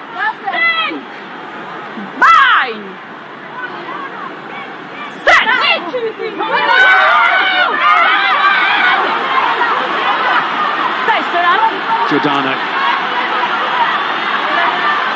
Well tackled by McDonald just as she thought she might be getting away. It's tough pick up. Duca did well. Then Medea goes out on the full. England are looking to try and take this one quickly. Or are they going to think twice about that? Well, as we approach the last 5 minutes of the match, Kat Merchant, who's impressed you? I mean, this second half, so many of them have stepped up and things, but I think one player that's just kind of really excited me kind of during the whole thing and the potential that she has, that lady there on the bench, who's come off, it's Meg Jones. I think fantastic potential as well, and she's just a real class player and really earned that player of the match today. Interesting how that might also affect discussions for Simon Middleton. Certainly took the game by the scruff of the neck when England looked a little at 6s and 7s, didn't she? But now, taking the ball and breaking away is Poppy Cleal. Has that gone backwards? Yes, says the referee. Rowland is in there to play scrum half while McDonald is down. Harrison, long pass on for Kildunn, who's been hoping the outside channel gets marked and she could slide through the inside one. It's not quite opened up for Kildunn. That's a really solid turnover from Italy. Brilliant from Scorvini. From inside their 22. Long way to go. Trailing by over 50. Michaela Sillery. Down with England. Through Harrison and Rowland and Bottoman. Scarratt starts to step, starts to bark the orders while she's slowly being brought to ground. McDonald, McKenna in at first receiver, then Allcroft wanted to try and get the offload away as Italy put the tackles in once more. 5 players down the short side. Harrison, Kildunn, Dow. Just wonder whether England need to use a few more of those pairs of hands to drag in the Italian defence. It's a good line from Cleal, just finding a little bit of room, but the tackle was also good to match it. Advantage being played. Rowland for Scarratt. Scarratt away for Miller Mills. Steps off the right peg. McDonald shouts in the stands from Simon Middleton. Keep playing, he says to his team. McDonald, Harrison, Cleal. Trying to drag in the defenders. Italy turn it over, but there's no advantage coming and will come back. England are still being made to work by Italy. I'll tell you one player for me who's kind of really starting to go, just look really relaxed as she's playing is Zoe Harrison. Like the flat passes she's putting in, giving herself lots of depth, looks really calm, and that's good from an England point of view. Looking forward, especially with that battle for the 10 shirt, I think a really kind of good thing for mids to be seeing, for Meg to be playing well, for Zoe to be playing well. Yeah, really important. Thank you. Yeah, Zoe Harrison. Saracens clearly one of those in mind. Looking back on the Super Series in San Diego in 2019, that's where Harrison really started showing some of that class that has seen her take the 10 shirt. Little loose at the back of the line. It was down with Bryony Cleal. It's on the ground now for Lark Davis to receive from McDonald. McDonald then with Bottoman coming round the corner. England could just do with delaying the timing of the runner to come with a bit more momentum. Poppy Cleal comes up with the ball. McDonald looks for the snipe herself, and there's the score. Lovely finish from Claudia McDonald. Sensed the opportunity and scores her third try for England. I think she's really ramped up the pace in this game actually as well. Her speed of ball which she gets in, she's quick player, can also play back three as we've seen before in an England shirt, but it's just a good spot there. So it's a good carry initially by Cleal, fights her to get the ball back, and then it's that dummy step back inside, and then a dramatic dive as well to get the score down. But yeah, really good spot, and just a nippy little player that's exciting to watch as well. Well, you might not have believed at periods in that first half that England were going to score 8 tries again, having pulled it off against Scotland last week, but it is McDonald who brings up the 8th score, and this is Scarrett to add the extras with England on 60. Continuing to sing through the post, the ball goes. Italy 3, England 62. Time off. I think it's promising to see though as well that England can have a not good kind of 20 minutes and they could be quite scrappy, but actually they can turn it around, because you can't perform perfectly all the time. So actually there could be questions asked about kind of being a little rusty, things like that, but actually they have turned it on when they've needed to, and they've put on a huge score on a good Italian side. So good performance. Alex Matthews, another one of those players that's been really solid and dependable for England. McDonald shovels it away. Harrison, a little bit more depth from Rowland, then the missed pass. Cleal, Dow chips forward and starts to give chase. Italy trying to cover this, but Dow almost looked like she was going to get her nose in front there.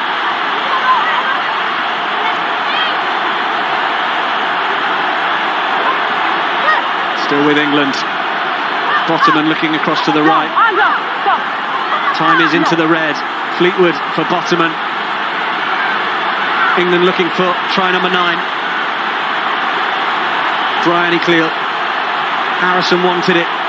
That one was a little too flat. Doesn't find a hand, but McKenna will tidy it up as best she can. Bryony Cleal once more. England players trying to clear out, but Italy slow it down. McDonald, one little dummy, then trying to find McKenna on the outside. Keeps it in field, and it's Miller Mills. Tackle by Bertoni. Bit of a seatbelt number, so advantage now being played. Davis shifts it on to Bottom, and then the ball comes loose, and will come back for the penalty.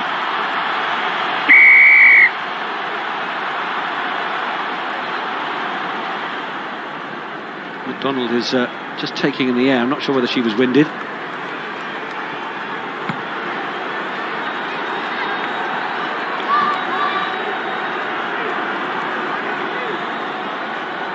And clock's in the red, but England aren't done yet. And as the rules have changed, obviously now that you can put it into the corner, even if the time's on red, you have time to take the line out. And it's good confidence to see they were smart at the start, taking the points when they needed to, but now back to going for points.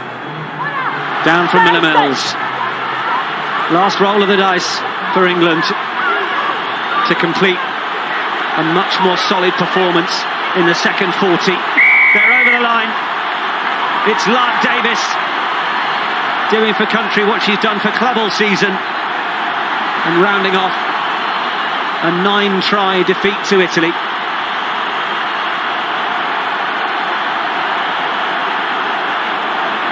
And Emily Scarratt will have the honour.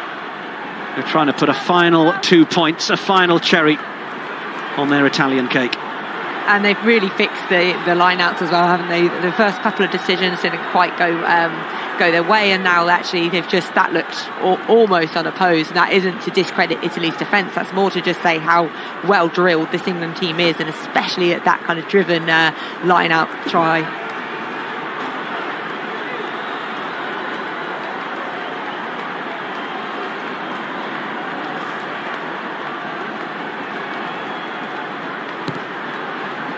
Scarratt. Well, it just had to be, didn't it? She just had to miss one at the end. But it's been a pretty faultless afternoon from Emily Scarratt otherwise. And England were really tested in that first half. 2 breakaway tries that gave them the platform to be able to kick on in that second half. And a first 40 where Italy threw absolutely everything at England. It is 9 tries for the Red Roses and a full time in Parma of Italy 3, England 67.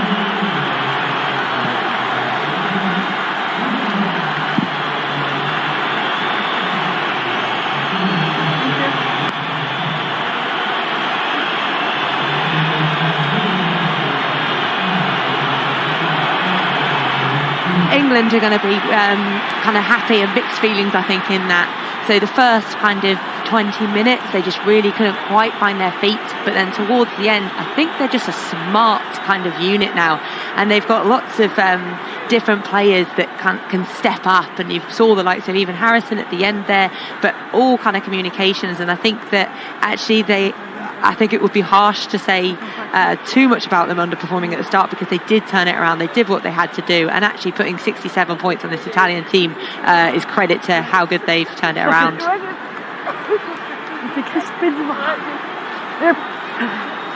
Simon Middleton's going to really have some food for thought here for selection purposes.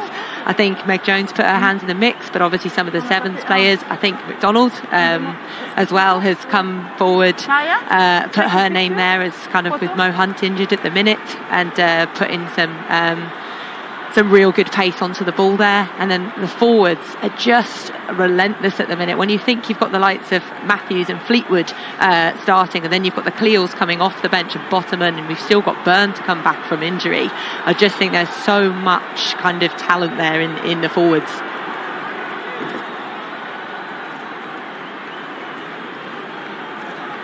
I think Italy are going to be really disappointed with having just the 3 points, because they definitely played like they should have kind of got more. They just couldn't quite get over the line. But for, I think it was 25 minutes into the first half, or 35 minutes, sorry, and they'd had 65% of possession, which I think is has got to be one of the only times that's happened. So I think they'll have heads down, but their performance-wise at times definitely was almost better than England's, but yeah, so I think they'll be disappointed with the scoreline.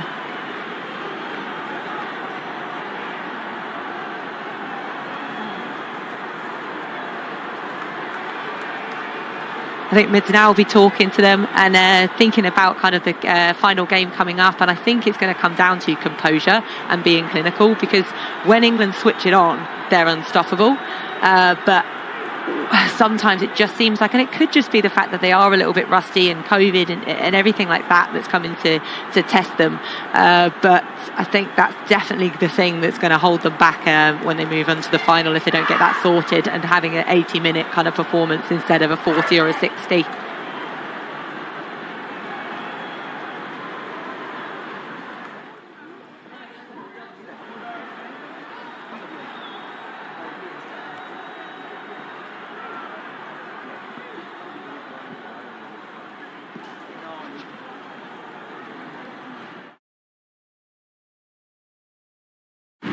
A turbulent season has produced new combinations, the rise of rookies, and the return of veterans. And fair play to Italy, but so yeah, we had some tough words in the change room. and I think we turned that around pretty well. I don't know, 40 points second half. It's credit to the girls. You know, we were just trying to be clinical, particularly from the Scotland game, showing our accuracy, discipline, particularly with the same ref as well. So, yeah, I mean, second half with the finishers coming on, I think we showed real emphasis on the depth that we got in the squad, particularly with, you know, Bryony and Poppy Cleal coming on. I think we accelerated on that half. But yeah, like I said, a few tough words for first half, but real clinical second. How tempting is it when the game isn't quite going your way, as it wasn't in that first half, to feel like you take individual responsibility when you've got to try and stick to playing a team game? Yeah, and I think that's the bit, isn't it? You've got to regroup and you've got to stick to what you've been training, keep it simple, keep it accurate, and then you start building momentum. So it's finding that balance of when can we start flaring up and when can we start using that structured side. So particularly first half, using that structured bit, build the momentum, set the phases, and then we can light up, particularly with that back line as well. It was times that we could have lighted up a little bit more. And now you'll have a little bit of time before England have got a final to look forward to in a couple of weeks' time. Happy days, yeah, 100%. Well done today. Thanks, Nick. Cheers. Thank you. Cheers, Seds.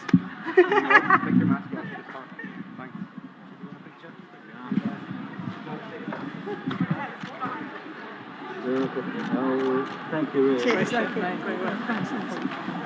you. No, thank you very much. You're in, sorry. Well done, mate. Hi. Just this way a little bit. Sorry. Okay. And off you go. Sarah Hunter, you were taken off towards the end there. Were you blowing a little bit? First one back for a while? Yeah, certainly. I don't think I've done 50 minutes in God knows how long. So yeah, it was fast and furious out there, but I enjoyed it. That's the main thing. What's your reflection on the game? We always know coming to Italy is going to be difficult. You know, they played some fantastic rugby first half, and we just had to sort of bide our time, and we probably didn't come out with the intensity and tempo and clinicalness that we probably should have done, and that's all credit to Italy putting us under pressure, them playing defensively. We probably went too high. They got that offload game going. So I mean, it was a great game of rugby, I'm sure, for watching, but I think we were just a little bit disappointed in that. But it's nothing that we were probably surprised by in terms of some Italy trips we've had in the past, and fair play to them. So we had to regroup at half time, and I think the second half performance probably reflects more of what we've been doing over the last few months in training. Did Simon Middleton have to kick a water bottle or two at the half time? No water bottles were kicked, but he did have a few words to say, that's for sure. Yeah, I imagine so. An ability to put 67 points on in a game that you certainly didn't have your own way speaks volumes about what this England team are capable of, doesn't it? Absolutely, and you know, I think it shows what the strength of the team is. We certainly had to sort of wind Italy down a little bit in the first half, and you know, when you've got a bench of the stature that we had, they're waiting to come on and itching at the bits, and the physicality, the tempo, some of the tries we scored second half were outstanding, and I think that just shows where we are as a team, that the strength and depth we've got across the squad, which poses some real good problems ahead for the France game. Yeah, we will see you in a couple of weeks. Yeah, hopefully. Thanks, Sarah.